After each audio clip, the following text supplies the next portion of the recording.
سلام البنات، ان شاء الله تكونوا غاية ومرحبا بكم في قناتي. اليوم بغيت ندير لكم طبق رئيسي تاع الزيتون بالخرشف مع اللحم تاع الدجاج. هاد الطبق الرئيسي يجي بنين بزاف وجاي بريزونطابل، نقدروا نديرو حتى للضياف. وقبل ما نبدي فيديو بغيت نقول لكم ما تنساوش تخليو لي جام وتخليو لي رايكم في لي كومونتير باسكو رايكم يهمني. وإذا نتوما جداد ابونيو معايا وفعلوا الجرس باش يوصلكم كل جديد. وان شاء الله لي فيديو نتاعي ينالوا اعجابكم وتستفادوا منهم. ومرحبا بكم في القناة نتاعي. نحتاج في المقادير الخرشف، انا هنا راني منقياته ودايرت له الماء والليم باش ما يكحالش حتى نجي نطيبه ونقلعه من الماء نتاعه، والزيتون واللحم تاع الدجاج، حبة بصلة تكون كبيرة وحبة طوماطيش تاني كبيرة، مغرفة كبيرة تاع لاصوص طوماط، والقوام حبة الكحلة والملح وزعفران وسكينجبير. انا ما كانش عندي ما يليق يكون في هاد الوصفة باسكو غادي نطيبوه بالدجاج.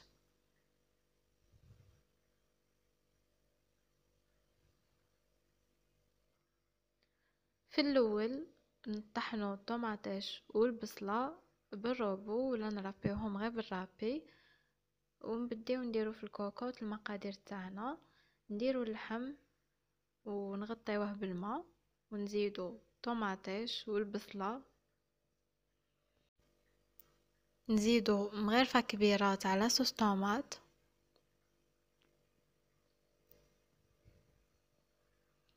والقوام كما قلت لكم يجي فيها الحبة كحلة والملح وزعفران وسكينجبير. انا ما كانش عندي هنا بصح يليق نديرو سكينجبير، والزيت حسب الرغبة.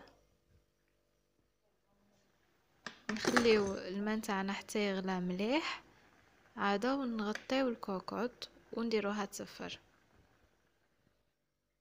نخليو اللحم يطيب في خاطره ونديرو الزيتون في قميلة ولا اي حاجة تبغيو ديروها، ونزيدو له الماء. ابخي نديرو فوق النار ونخليوه يغلى مليح باش تمشي له هذيك الملوحيه، ونقعدو نبدلو له في الماء، نبدلو له 3 فوا ولا 2 فوا كي نذوقوه ويجينا بلي حلا صاي هذاك الزيتون ما بقاتش فيه هذيك الملوحيه عاده باش نطفيو عليه. كيما انا هنا عاودت له 3 فوا عاده باش حلا هاد الزيتون. وكلها وكيش يجي داير كالي ديره غير 2 فوا يحلى. والخرشف عاود نشلوه شويه من هذاك الماء تاع الليم نتاعه وكاع، ونديروه في كاسرول، نديرو فيها الخرشف ونص حبة تاع ليم، ونخليوه يغلى شويه باش هذيك المروريه نتاعه تتنحى. مي بغيت نعطيكم نصيحه، هذيك الكاسرول كي ديروا فيها الماء خليوه حتى يغلى مليح عاده وديروا فيه الخرشف، باسكو الا درنا الخرشف ما بارد وخليناه يغلى ما غاديش يطيب لنا غايه. يليق ديروا هاد العفسه حتى يغلى الماء مليح عاده وديروا الخرشف. ناكد لكم عليها باسكو يقول لك الا درتوه في ماء بارد غادي يجي يفصل له كيما الفول، وهذه يقولوها الناس من بكري وسي فغي كاينه منها. الا درتيه في ماء بارد غادي ما يطيبش غايه، زعما ديريه في ماء غالي وغادي يطيب لك غايه ان شاء الله. كي يطيب اللحم نديروه في طبسي وندوقوا المرقه، الا خاصها الملح نزيدوا لها، ونبقى غير بشويه نزيدو في الخرشف نصفيوه من الماء ونديروه في الكوكوط،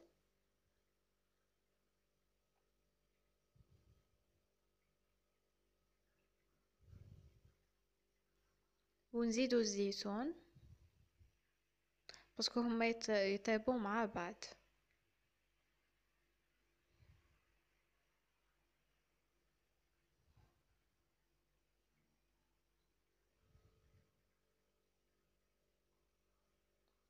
نبلعو الكوكوط نتاعنا ونخليهم يطيبوا في خاطرهم. كي يطيبوا الخرشف والزيتون نخليو هذيك المرقه تشرب شويه باش المرقه تختار وتتقال، ونجيبو نص ليمه نقلعو لها العلف ونعصروها فوق المرقه.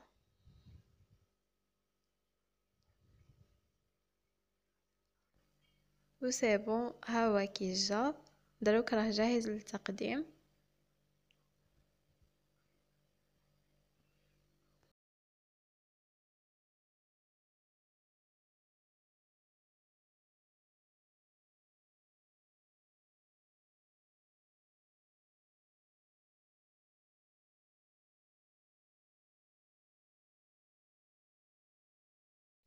وهذا هو الطبق نتاعي، ان شاء الله يكون عجبكم وان شاء الله تسيوه ويعجبكم اكتر واكتر.